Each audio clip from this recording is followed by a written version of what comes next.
Welcome to the Comic Blast Podcast.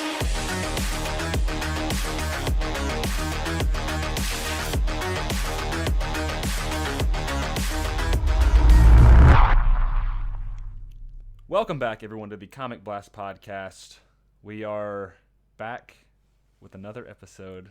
It feels like it's been a long hiatus already. I don't know if it actually has been or not, because our lives have just been a blur lately. But there's been a lot of Marvel news and stuff to talk about, and new WandaVision stuff. And here to talk about it is the OG Comic Blast members, myself, Grayson, and with me is Keenan. What's up, my friend? What's up? Sad to say that everybody quit on us. So we're back to just a 2-member crew. Yeah. No. We're fired. No, we love all those people. God, when's the last time we had 5 people on an episode? I don't know. When's the last time it was just you and I on an episode, though? I think that's been more recent than 5 people. Yeah, I have no idea. You may be right. Yeah. Yeah, people are just busy, like I said, with other stuff. Cole thought he was going to be able to make it on this episode, but he ended up working a little bit later than anticipated and still hasn't seen WandaVision, so figured it'd probably be best not to spoil or anything like that. So For him. Keenan and I have watched it, though, so exactly. So Keenan and I have seen it, though, and so we'll get into it.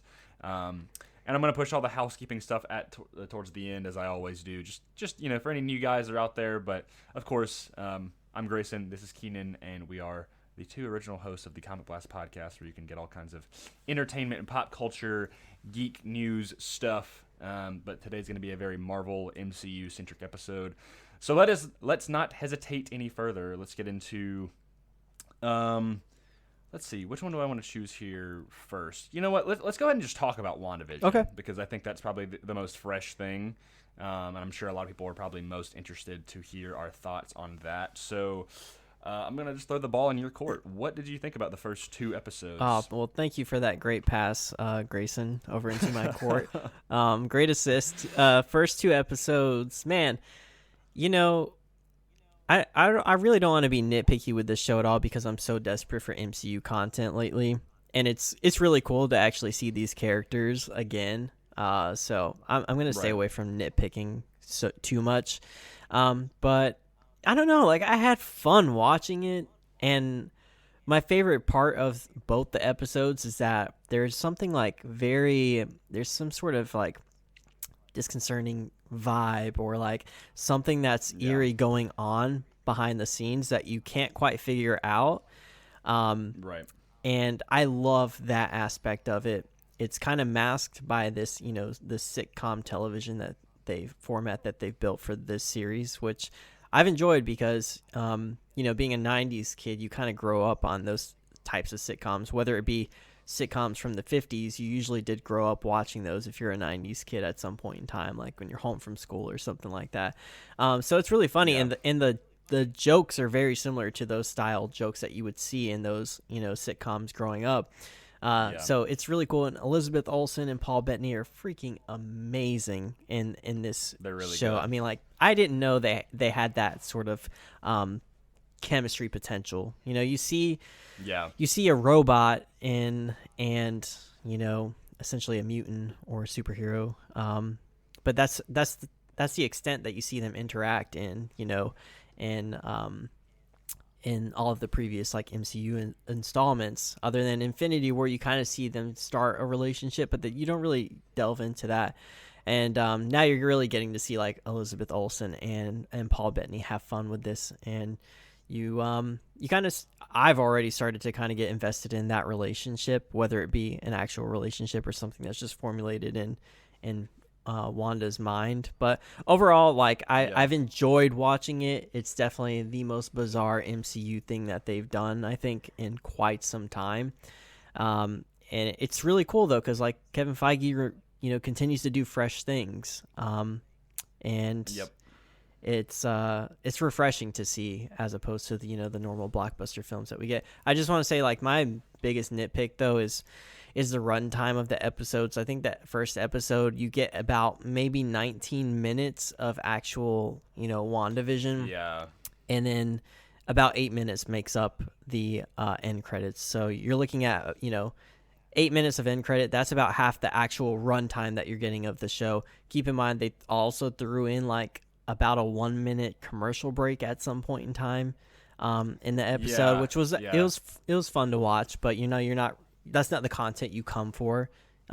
You're not getting story unless it somehow connects to the overall like plot of what's going on. But I think it's possible. Someone mentioned that the one in the second episode maybe will connect to it.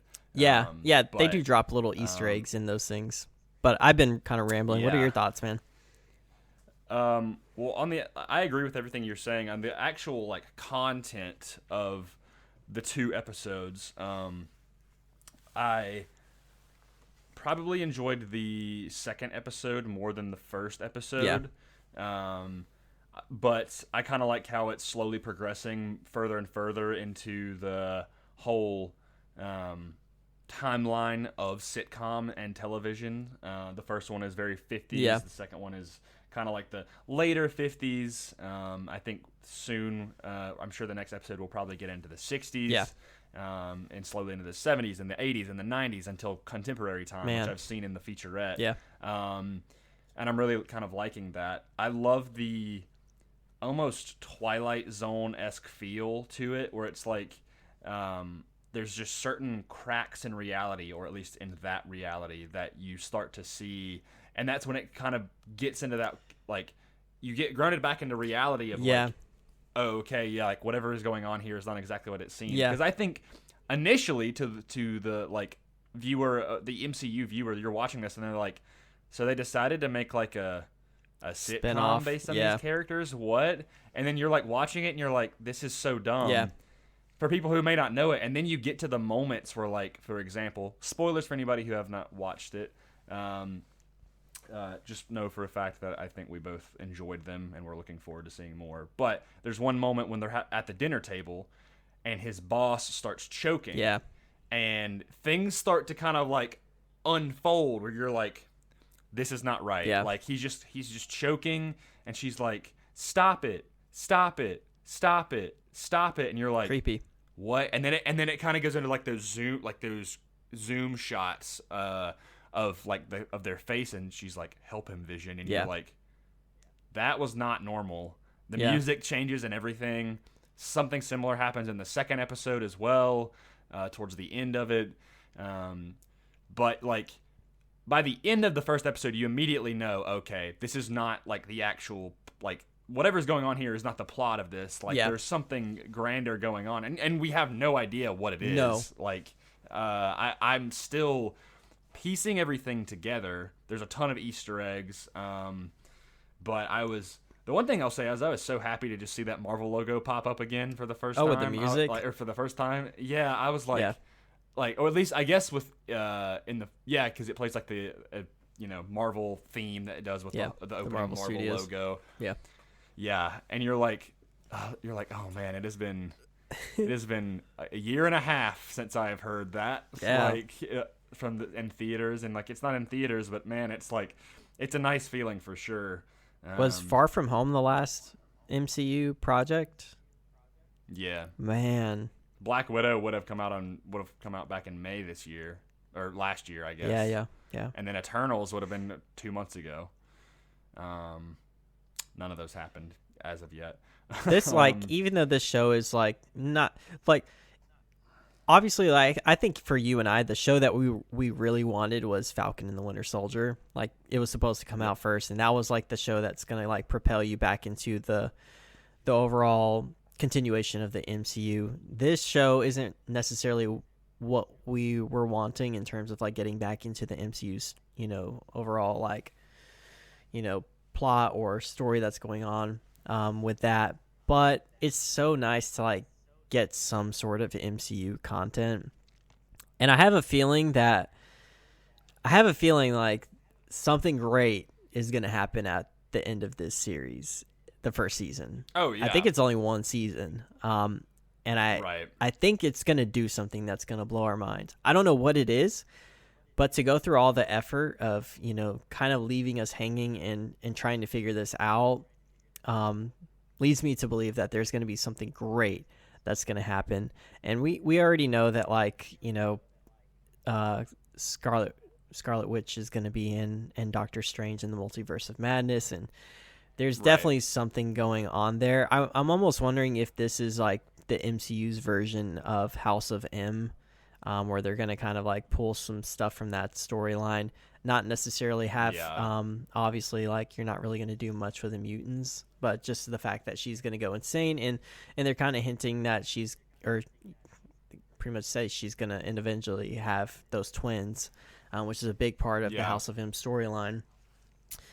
So I don't know. I'm interested to see what they do. Obviously, they're not really pulling much from like a specific source material with this Disney Plus series, but it would be cool to see them kind of pull little bits and pieces of House of M, and maybe we kind of see Scarlet Witch lose her sanity if she hasn't already. Yeah. I think she's almost the one kind of creating this reality. Although, like, I think her powers were created from the Mind Stone, if I'm not mistaken. Yeah. Which is kind of why, like, with that second advert or commercial in the second one, with, like, it ties into Strucker, which is Baron von Strucker, who was from Age of Ultron and Winter Soldier at the post-credit scene. There's also this, like, weird thing of, like, the color, which the color eventually comes into the end of the second episode. But, like, there's certain moments where, like, color will bleed through the black and white in the first episode, and you're kind of like, that's weird. You get hints with, like, SWORD being the prominent, like, organization. Oh, all right, cool. Sorry, internet cut out there for a second. But you see, like, SWORD being kind of the prominent organization in there, and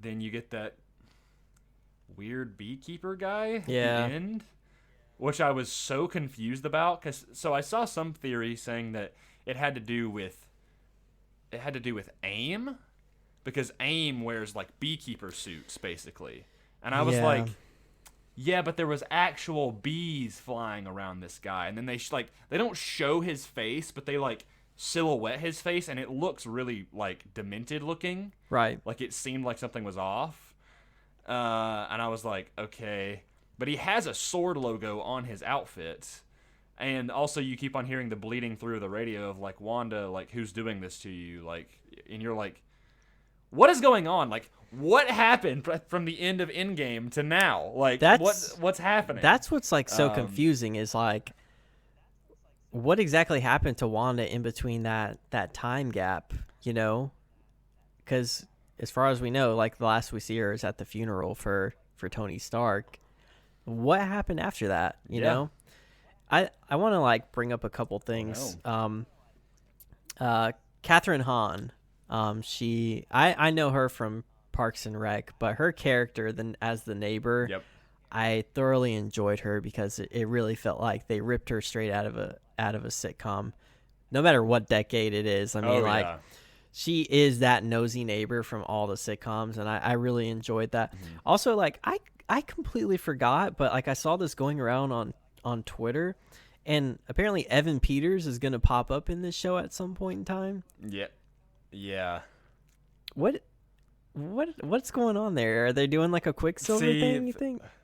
That's what people are speculating, is, like, is he going to be some, like, different version of Quicksilver, where he's kind of like the more mutant-oriented Quicksilver, not the... They can do it now. They can do it. They have a lot of options. We also That'd be crazy. That would be insane. Yeah, and we also got to see our first ever, like, appearance of Monica Rambeau in the second episode, which was really cool, because last we saw her, she was, just a kid in Captain Marvel. Obviously, that's set in the 90s, so she'd be a little bit older. But I don't know really what's going on with that either. It's a little bit confusing to me. There's a lot of stuff going on. And we have no answers. Part of me thinks that. Part of me thinking, I'm like, okay, SWORD is involved, but, like, we also know that what's his face from Ant-Man and the Wasp. Yeah. He's going to be in the show. Also, is it Darcy from Yeah, Thor? from Kat Dennings. Yeah. Yep. She's going to be in it as well. So there's a lot of characters in this that I'm like, I don't know what's happening. I also completely forgot that James Spader was confirmed to be in this show. His voice. So what? Like, yeah, I didn't know that. I completely forgot about that. That came out months back. But yeah, James Spader. I had no idea. James Spader as that. Ultron. I don't know. Like, I'm a big Age of Ultron defender, and I would love to see like Ultron come back in some point in I agree. time. So, well, considering he also has he has like a link to Wanda in that sense. Like Ultron was the antithesis of or Vision is the antithesis of Ultron. Yeah. That would be very interesting.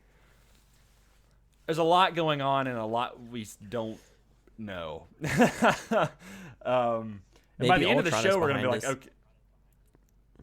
That would be very interesting. I would love it. I'm 100% down to have Ultron come back.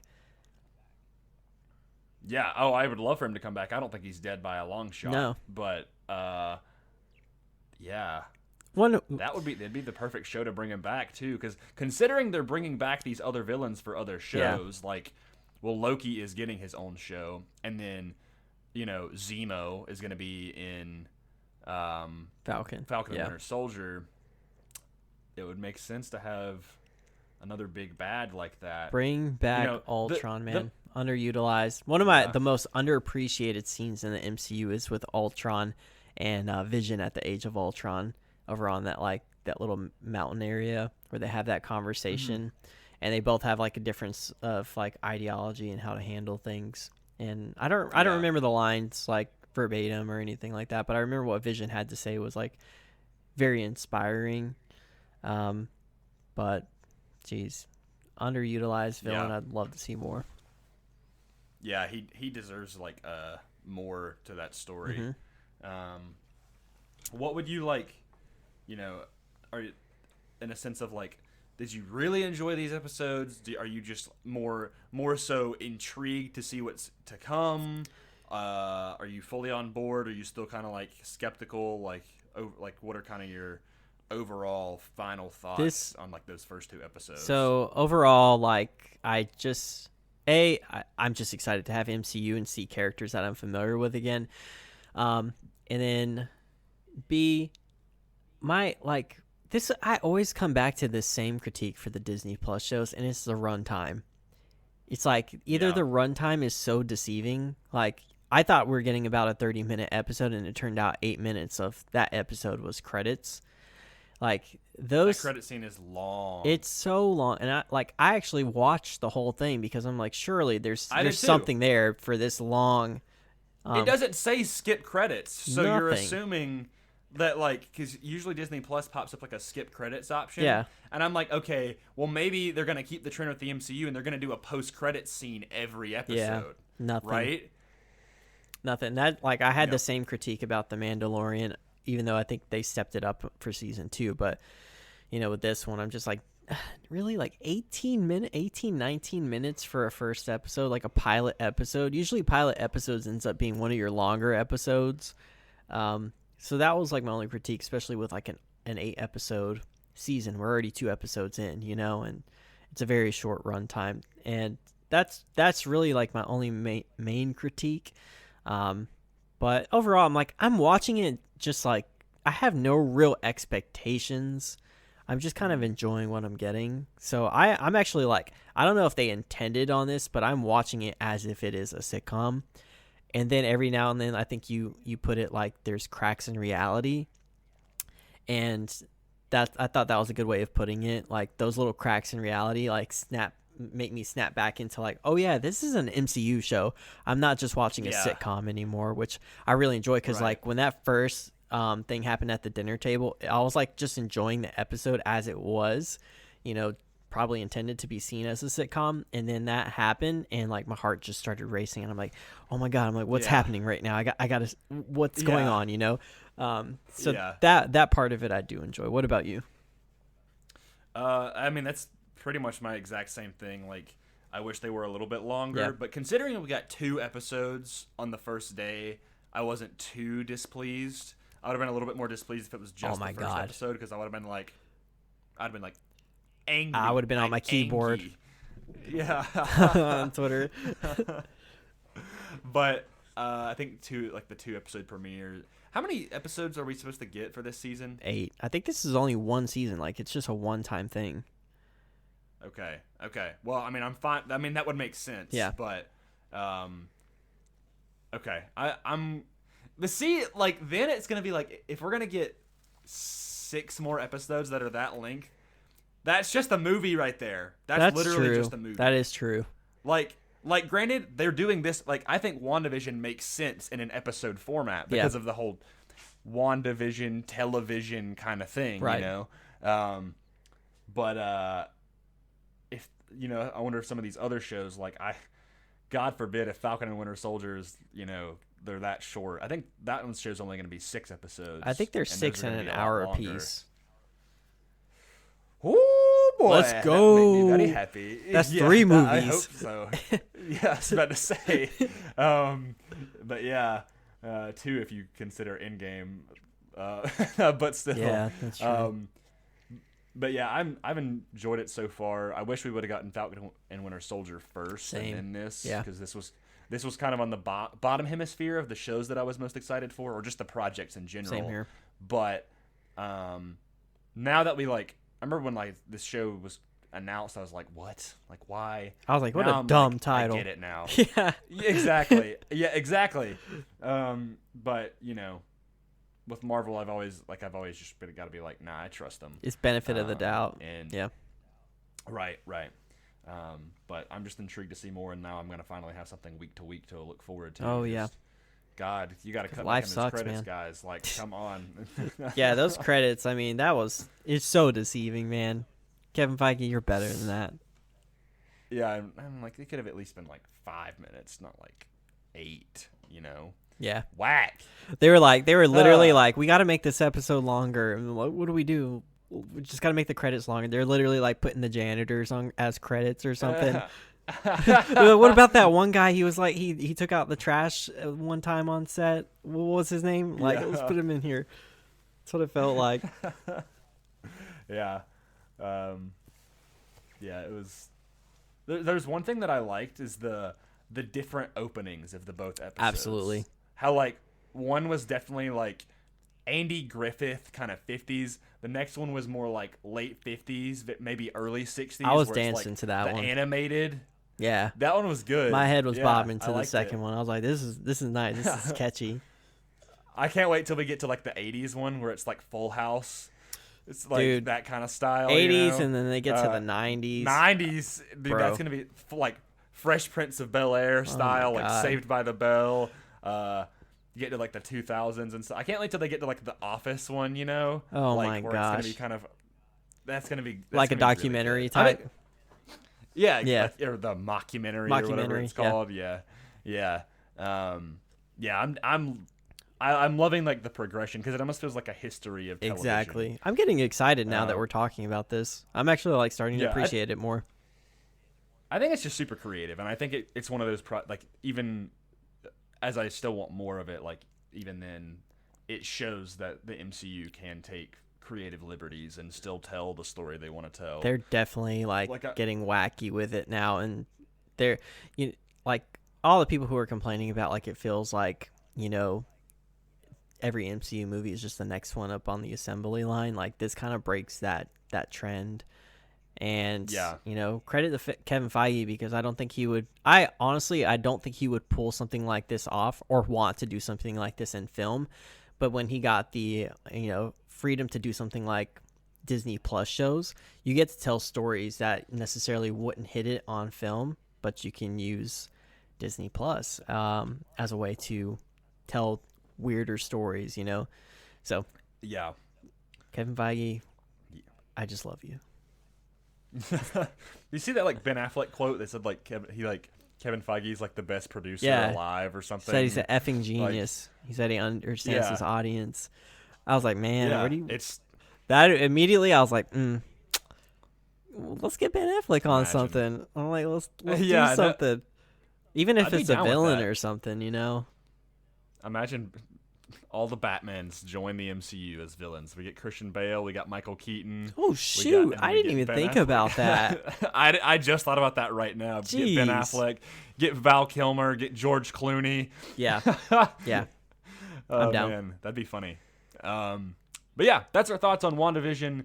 We're looking forward to the next episode, and we'll probably give you a more play-by-play basis on that. Heck yeah. We thought about doing reactions to those, but I think we all, after, or at least Cole and I, after The Mandalorian, we really, like, I wanted a show to be able to just watch on my own and not have to, like, you know, Commentate. be as commentate, right? Exactly. And so we're still planning on doing commentaries. We want to do one for Rogue One and for Solo and other Star Wars stuff, and maybe even other MCU movies and DC movies. Like, we'd love to do one of the Dark Knight trilogy. That'd be amazing. Lord of the Rings but- extended cuts. Oh my god, dude, those would be some long episodes, all in one sitting. Oh my god, can you imagine? I don't want to. By the second hour, like the end of the first movie, this regular runtime, like 2.5 hours, I'd just be dead. I'd just be quiet the rest of the episode. I don't think I'd be dead because I love those movies so much. They actually give me energy as they progress. I'm just like, That's true. That's fair. I'd be sitting there, dun dun dun dun, like, like, I just love those movies. Give me all the talking ants walking around the woods for 2 hours. I'm totally fine with that. Yeah.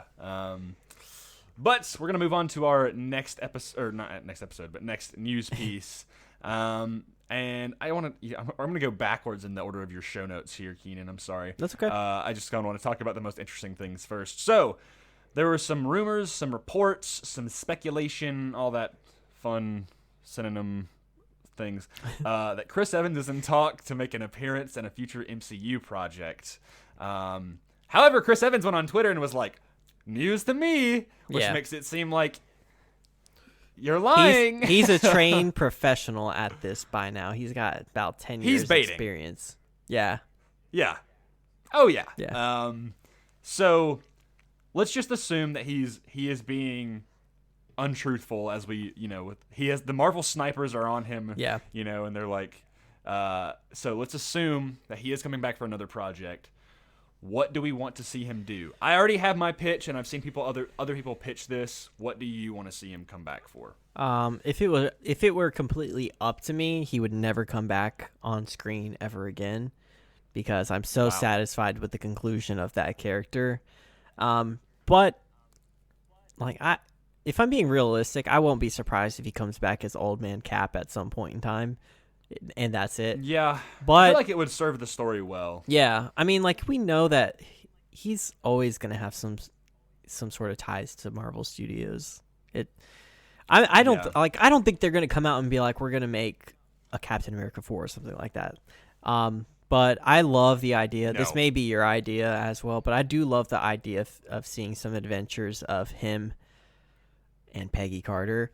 This is okay. So I absolutely love Peggy Carter, and this is another character I felt like was very underutilized in the MCU, because I'm actually a defender of Agent Carter. Like, I actually enjoyed that show when it was airing.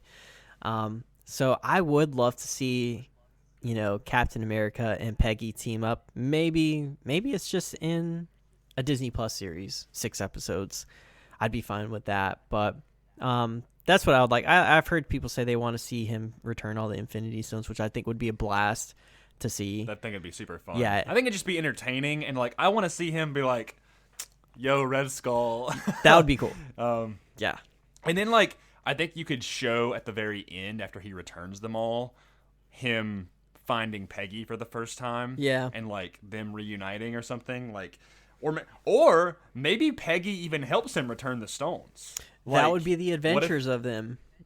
Yeah, oh, like, man. what if, like, he, like, the first episode, he gets it back, and then, like, let's say he's like, all right, well, I got to get off world. Like, I need some way to, like, do this, Gets in contact with Peggy, and she's like, she's got access to all kinds of top secret stuff. She still knows, Howard Stark, like, hook him up or whatever. Like, that could be cool. 6 episodes, each, like, 40 to 45 minutes of like him returning the stone, and then There's like 6 stones, just right? to kind of get. Yeah. One episode for each stone. Let's go. Exactly. And then you get a little bit more time with him and Peggy, and like it wouldn't be necessary, but it would be kind of fan servicey, you know? Yeah. Like kind of, like, and I know some people might be mad that they'd be like, "Oh, why didn't they like show that in the movie?" And it's like, well, it's not, like I said, it's not necessary, No. but like you would be getting more time with that character. But kind of something similar to like El Camino for Breaking Bad, right? Okay. Where like that was kind of a bonus story to Breaking Bad. Like we got more of Jesse Pinkman as a character, Yeah. and more of these other appearances of actors from Breaking Bad. Wasn't necessary, but we all enjoyed it nonetheless. Absolutely. So, but I feel like realistically, like he'll probably come back as Old Man Cap in Falcon and Winter Soldier. Yeah. Because I'm sure that'll be like, I feel like, I don't know if they've said if this is going to be like one season or not, but I feel like Falcon and Winter Soldier could be 2 or 3. Yeah. Please. Kind of like a trilogy of movies, more like a trilogy of like seasons. Yeah. And considering like Captain America and his values and what he stands for is so integral to that show, like the Captain America shield is part of the logo. Yeah. It would make sense for him to come back. Like the legacy of Captain America is at the heart of that show. Mm-hmm. And so many characters from Captain America are coming back. I mean, the 2 main characters both came from Captain America films. Yeah. You've also got Agent 13, which is Sharon Carter. You've got Zemo. You've got John Walker, who is the new Captain America U.S. agent. Yeah. You got all these other characters that are like popping up, and you're like, okay, yeah. Where is Old Man Cap and all this? Like, I feel like he should have some say. He's definitely has some, wise advice to give to Sam at some point in time, I think. So. Oh yeah. It's kind of like a Yoda in the Last Jedi situation. Yeah. Where it's like, like we didn't need him to come back, but it was really nice to see him come back. Yeah. But we'll see what happens. There's always times where these MCU rumors pop up and then nothing happens with them. But this one was by Deadline or Hollywood Reporter, which are really, yeah, they're pretty credible. I think it was the Hollywood Reporter. I mean, yeah, they report a lot of credible stuff. Yeah. I think they were the people who did the scoops on all of the like other Disney Plus lead castings, like Oscar Isaac and Tatiana Maslany. Well, she denied her involvement in, Oh, she was like no idea about it, and then she was confirmed. Yeah. Liar. Which is probably a good segue into our next thing. If you have any more thoughts before I move on. I do not. Okay. I don't remember who it was reported by, but I believe it was by somebody credible as well. That Ethan Hawke is slated to play the villain for Moon Knight. I have no idea which villain it may be, but I know you're very excited. Okay, then it's true. Like, it has to be true. Yeah, I mean, I have no idea who the villain is because I'm not really well versed on Moon Knight as a whole. That's a character that, because of you and Cole, I've kind of like delved into, not reading comics, but just trying to like learn more about the history of Moon Knight, which I think this show is going to be pretty banging when it does come out. But dude, I mean, God, Kevin Feige, Marvel Studios, whoever it is, continues to get these like home run hitting actors for these. It's a freaking Disney Plus Marvel series. Like, how are you getting Oscar winning, actors to come play superheroes on a Disney Plus and series? A man named Oscar. Dude, for real. Like, Oscar Isaac is like one of the hottest actors in the business right now. Like, he's pretty hot. Yeah. I'll let you speak on that. But God, man, I love Ethan Hawke. Like, I absolutely love Ethan Hawke as an actor. So anything that he's in always draws my interest. And just a round of applause to Marvel Studios and Kevin for getting these actors on board. Like I like you were talking about it earlier. I'm like, God, we have Christian Bale coming into the MCU. We have like all these great actors, and it blows my mind. But I'm really getting excited for this show now. I think it's probably gonna end up being one of the best Disney Plus shows for an obscure character. Oh yeah, and Moon Knight is gonna shoot up into popularity. Absolutely. Woo! I can't wait. Cole was giving me some ideas on villains. He knows a lot more about Moon Knight than I do, and I have even another friend who knows far more about Moon Knight than Cole and I do. But he's got some interesting villains. I believe there's one that's like some kind of Dracula type villain for Moon Knight. It was one like a guy named like Morpheus, I think. Not from The Matrix. But I mean, it's Ethan Hawke, so I'm intrigued nonetheless. Like the villain that Christian Bale is playing, I have no idea who he is. Nope. I was kind of informed by some other people, but you know, I guess I'm a fake comic book fan. Just kidding, but you know. So I had a friend reach out to me about this who thinks it's going to be Crossfire. Don't know if you know who that is, but real name William Cross. I guess a popular villain for Moon Knight. I don't really know much about this character at all. So interesting. If you name a villain for Moon Knight, I'm like, yeah, maybe. I'm like, I have no idea. It's like, yeah, it's just such an obscure character. I appreciate more when they actually choose villains of the actual character and not like villains that aren't. Yeah. I think that's kind of better for more like ensemble things, but this is great casting news. I'm totally down with it. I hope we learn more about it, and I'm like, the more and more we hear about these castings, the more excited I get. Which transitions us into kind of one last thing, which isn't really a casting, but you know, got to save the best for last. I think it's the appropriate thing. But it's been heavily rumored and reported, not by as official sources, but some pretty credible people, that Charlie Cox has finished shooting his scenes for Spider-Man 3. Yeah. The Tom Holland Spider-Man 3, which is kind of huge because like I know there was rumors that he was going to be in it, but I honestly completely discredited them. But now we're hearing more about it again. And we've been hearing a lot of stuff as well with, like, you know, the other Spider people and everything. But it leads me to believe that if he pops up in this, he's going to be a pretty minor role. Like, which, honestly, I'm totally fine with. Because if they're going to be encapsulating this whole Spider-Verse thing, or bringing in these really beloved Spider people, they should get the most screen time, not Charlie Cox's Daredevil. But I love the fact that he would be set up in this because of Kingpin being very tied into Spider-Man and all of that. So if he pops up and they're like, hey, it's that lawyer guy, and then we're like, but like everybody else knows, like everybody who's watched Daredevil is like, no way. Really? No way. And you're like, it's just like that fan service, right? And then later on, maybe we actually get something. And Kevin Feige has also gone on record saying never say never to to the Daredevil or other Netflix shows coming back. So he said never say never to comicbook.com. Brandon Davis, it's like the dude over at comicbook.com. He did another interview with Frosty from Collider later on in the week.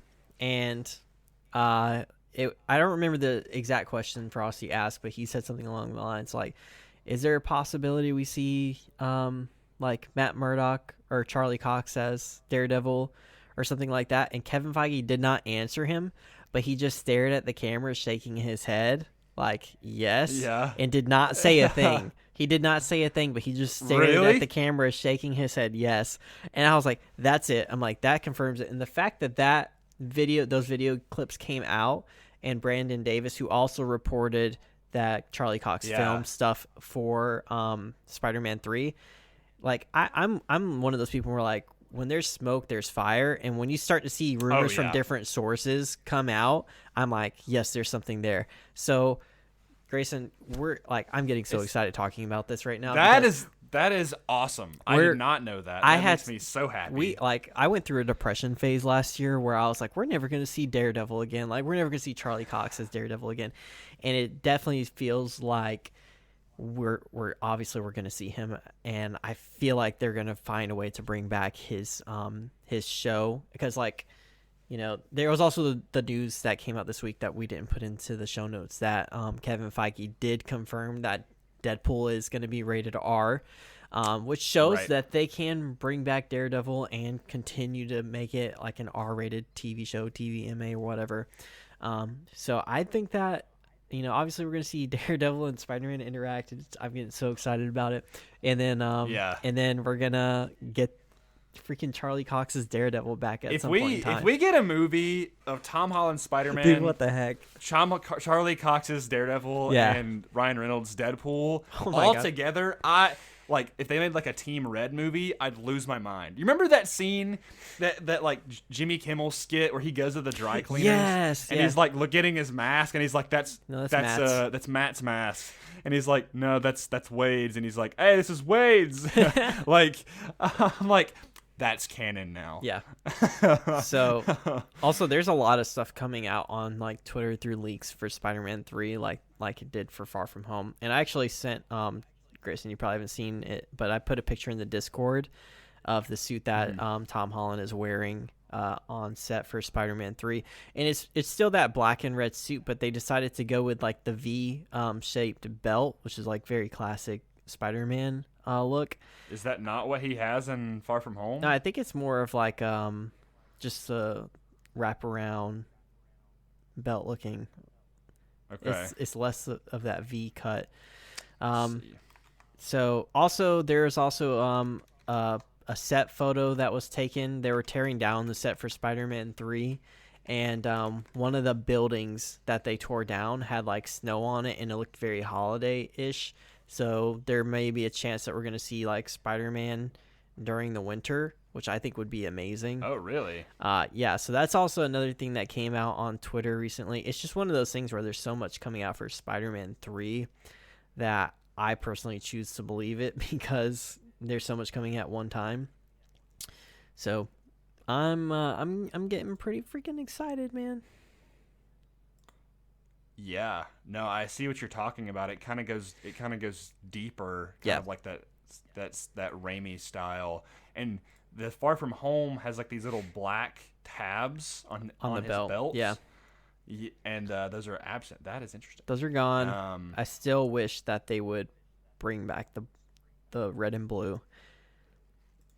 Yeah, I agree. The black and red is not. It just didn't vibe. I mean, I've always liked black and red, but like I liked it at first, but I've kind of gotten tired of it. And we know that he's probably gonna have multiple suits in this film because he will. He'll make some suit that's inspired by Andrew Garfield and Tobey Maguire's that combines his original Tony Stark's, that one, gosh.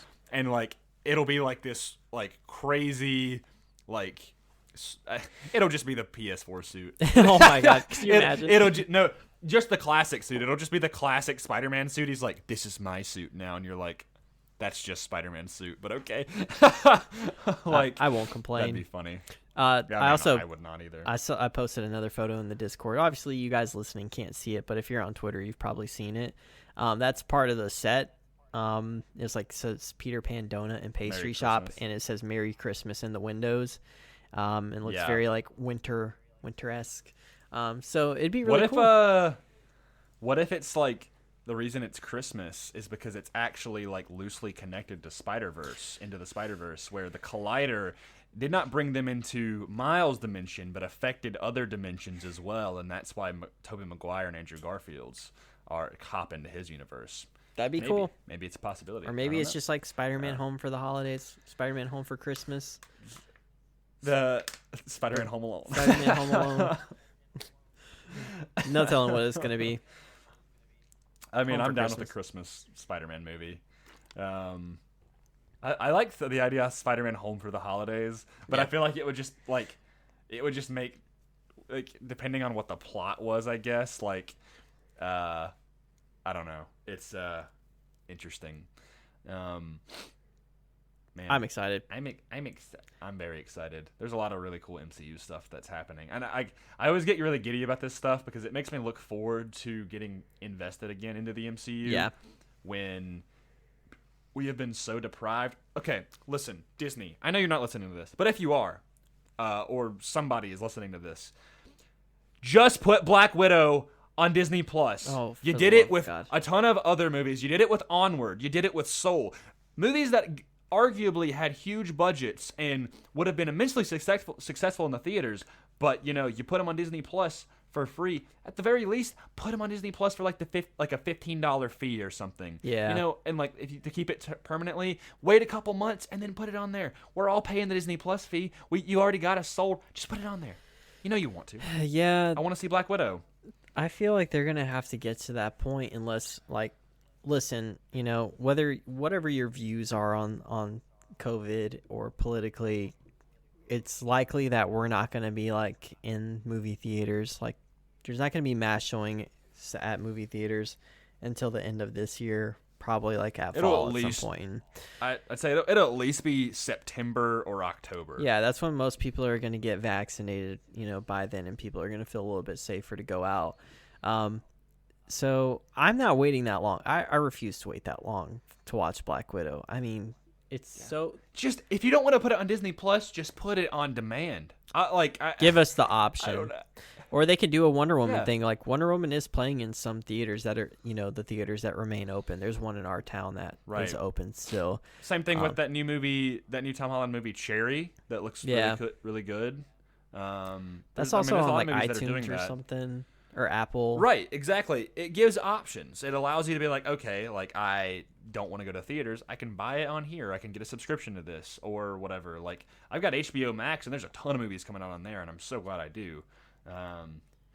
I think that it's I just want an MCU movie.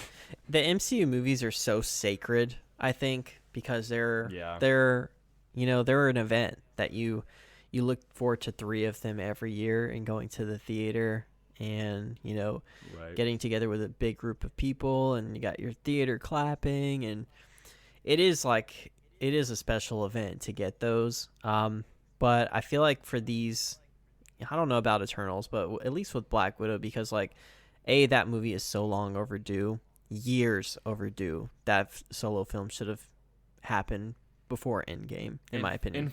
In less than 4 months, also the movie will have supposed to come out like a year ago. Yeah, so I'm like, we're kind of way past the point with that one. You just gotta kind of take an L, and just like, it's not their fault. As much money as you made off of Endgame, like, you'll be fine. Yeah, I mean they can afford it.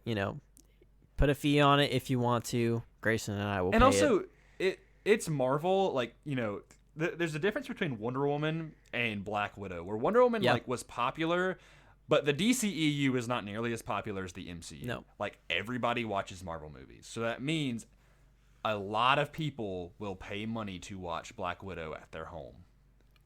Absolutely, all there is to it. I'm in support of that idea. I'm excited for that movie too. I'm just like, I want to see it. And while I'm excited, like, kind of back to the WandaVision thing, while I'm glad we're getting WandaVision, I am ready for a movie, like, I'm ready for an MCU movie, because had it been, this in the past year, it would have been, had COVID not happened, we would have got Black Widow, Eternals, and we'd probably be coming up on a new movie soon as Thor, well. I think. Or is that That'd next be year? Insane. No, I think Thor was next year. I think it may have been, I can't exactly remember what it was originally supposed to be. I'm sure you could look back deep in the archives. Oh shoot, what was it? Figure out what it would be. It's right there.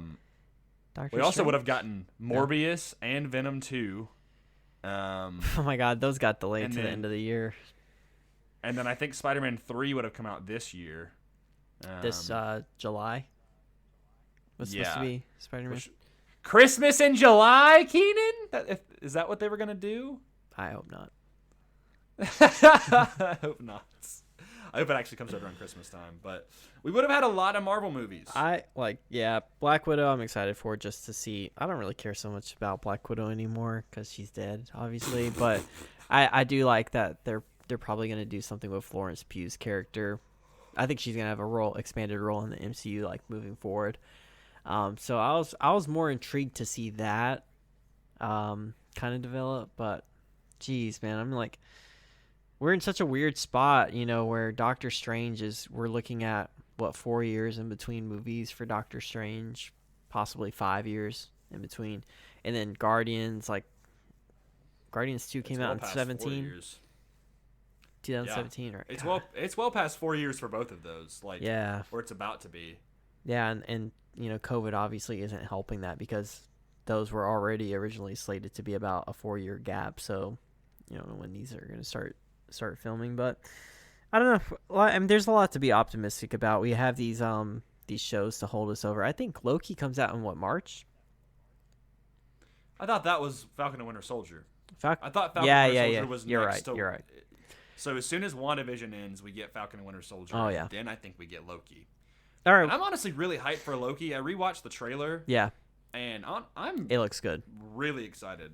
And I think that'll probably tie into Multiverse of Madness as well. It could. Somehow. Yeah. I feel like in the comics, Loki, Scarlet Witch, and Doctor Strange are kind of like, they all kind of have a connection. Yeah. Because they're like all kind of sorcerer type magic characters. But, right.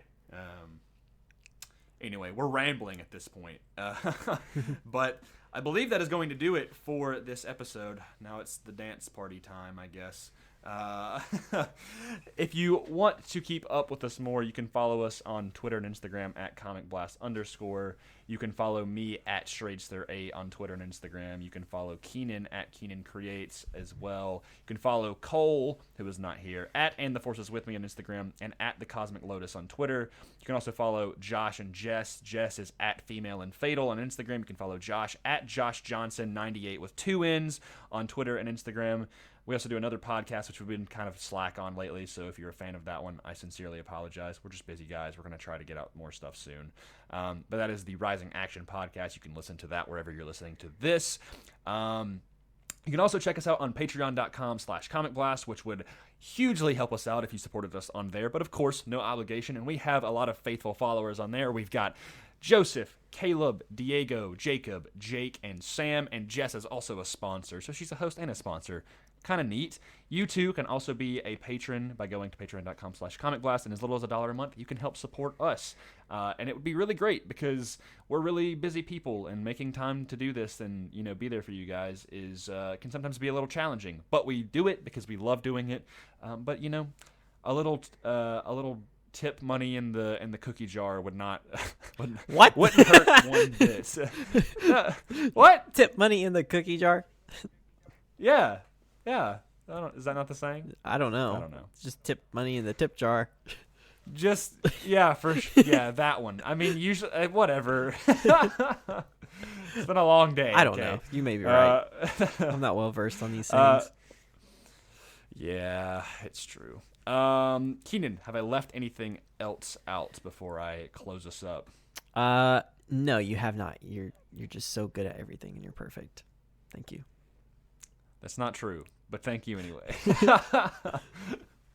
With that being said, Shazam WandaVision. I don't know. I just